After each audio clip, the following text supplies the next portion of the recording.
ન્યૂઝમાં આપનું સ્વાગત છે। શ્રાવણ માસ નિમિત્તે અમદાવાદના વસ્ત્રાલના સુપ્રસિદ્ધ રામજી મંદિર અયોધ્યા ધામમાં ખાસ પ્રદર્શનીનું આયોજન કરાયું।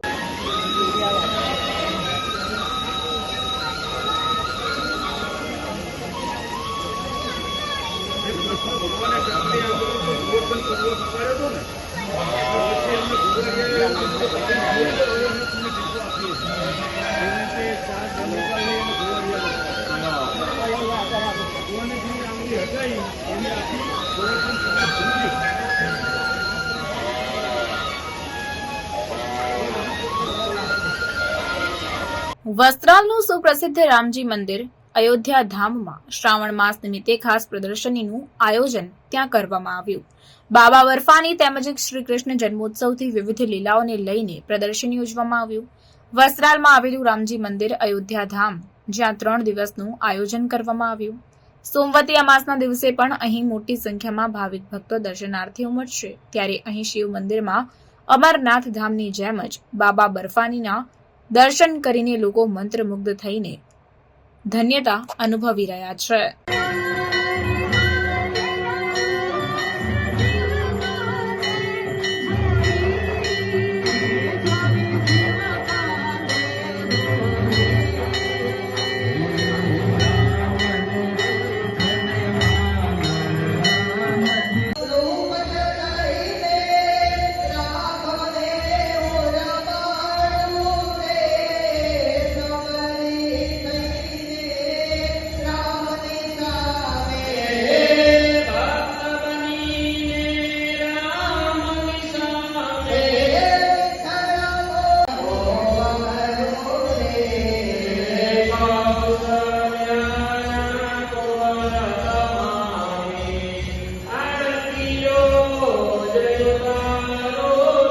ભાઈ વગર અહીંયા રામજી મંદિરમાં ટ્રસ્ટી તરીકે સેવા બજાવું છું।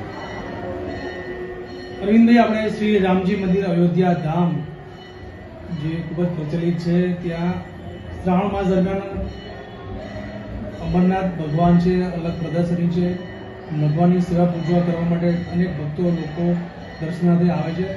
શું આયોજન છે અને શું આગામી તમારું યોજના છે? આમ તો આ અયોધ્યા ધામ રામજી મંદિર, તો તમે શ્રાવણ માસની વાત કરી છે, પણ હું જરા રામજી મંદિર વિશે થોડી ઝાંખી આપું કે આ અયોધ્યા ધામ રામજી મંદિર ગુજરાતની અંદર ભવ્યથી ભવ્ય પ્રથમ નંબરે આ રામજી મંદિર આવે છે। પહેલું મંદિર અયોધ્યામાં રામનું અને બીજા નંબરે આ અમારા મહાદેવનગરની અંદર અયોધ્યા ધામ રામજી મંદિર। આ સ્થળનું નામ જ અમે અયોધ્યા ધામ રામજી મંદિર આપેલું છે। આ રામજી મંદિરની અંદર આટલા પબ્લિકના ગીચ વિસ્તારની અંદર આવડું મોટું આ રામજી મંદિર છે, એ કદાચ આપના મીડિયા માધ્યમથી તમામ હરિભક્તોને પણ ખ્યાલ છે કે અગાઉ જ્યારે અયોધ્યામાં રામલલ્લાનો જન્મ મહોત્સવ થયો, રામલલ્લાને બેસાડ્યા, ત્યારે પણ અમે અહીંયા ભવ્યથી ભવ્ય કાર્યક્રમ કરેલો અને 1 લાખથી 1.25 લાખ હરિભક્તોએ દર્શન કરેલા અને પ્રસાદ લીધેલો।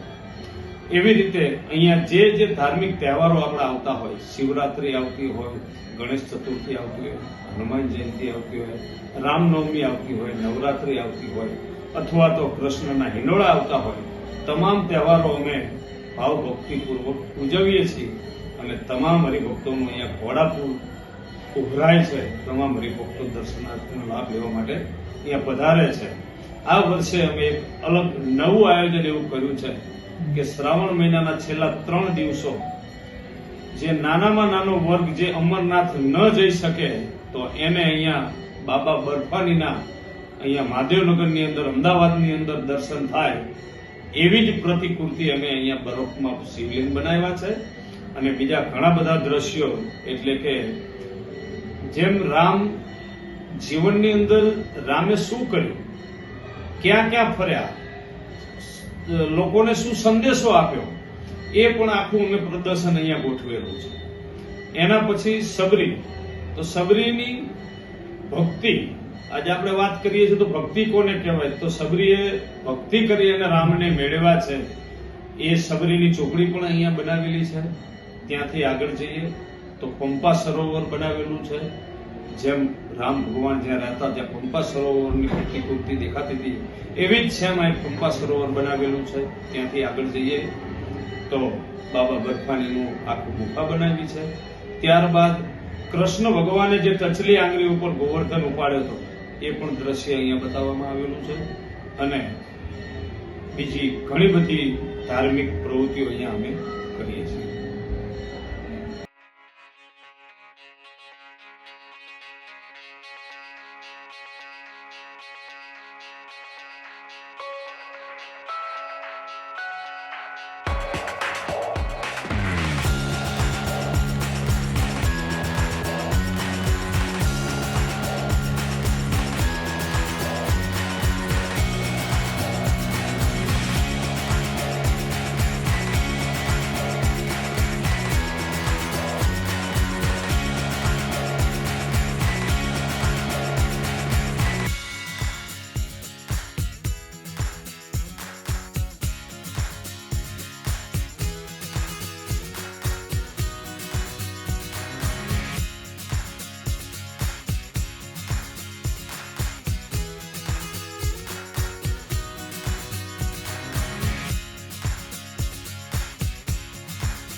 खबरों के लिए चैनल को सब्सक्राइब कीजिए।